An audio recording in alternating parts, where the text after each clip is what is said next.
Welcome to the Crypto Prism channel. Let's take a look at Bitcoin's latest market structure. Bitcoin on the 4-hour chart is still within a descending channel.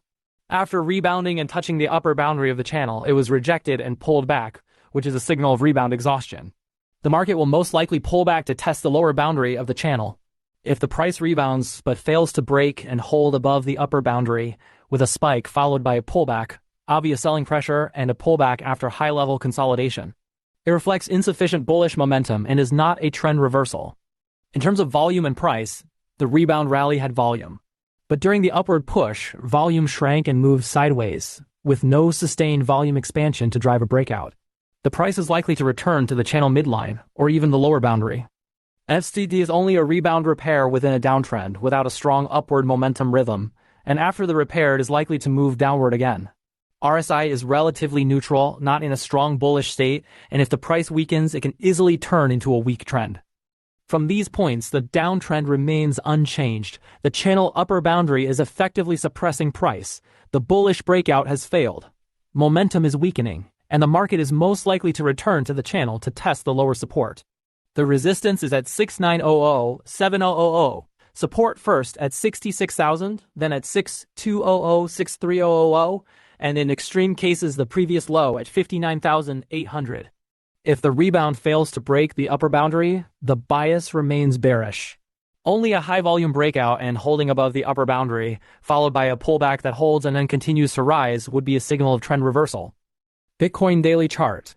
Yesterday closed with a doji candlestick. In essence, this is a tug-of-war between bulls and bears.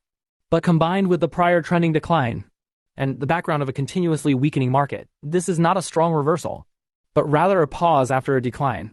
Bears still dominate, and there's still a possibility of further decline or pullback. In terms of price action, after topping at the high level, it once experienced a waterfall-like drop to around 59,800. After the rebound, most of the daily K-lines are small bodies, with overlapping upper and lower wicks. There's no strong one-sided reversal rhythm. The doji reflects hesitation between bulls and bears. After consolidation, the probability of continuing the decline is higher. In terms of volume and price, panic was released with increased volume during the decline phase. The current sideways consolidation is with shrinking volume and no continuous capital accumulation. It is only an emotional repair after the decline and short-term speculation. Without volume, there is no strong breakout, let alone a trend reversal. From the Bitcoin daily indicators overall, they remain weak. The MACD lines are below the zero axis, and the histogram is only a technical repair after the decline, without forming a strong bullish structure. Bearish momentum has weakened, but bullish momentum has not been established. The RSI is hovering in the weak zone, and together with the doji, suggests the rebound is weak and prone to weaken again.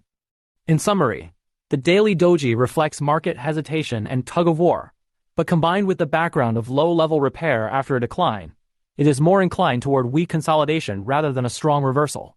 The upper resistance is at 6800, 7000, and only a high-volume breakout and holding above can potentially reverse the trend. The core support below is 59,800, and if it breaks, the downside will accelerate. A high-volume bullish engulfing candle is the signal of stabilization. Overall, the rebound is weak, bears still control the market, and we should be cautious of another retest of support. Alright, that's all for today's video. See you tomorrow.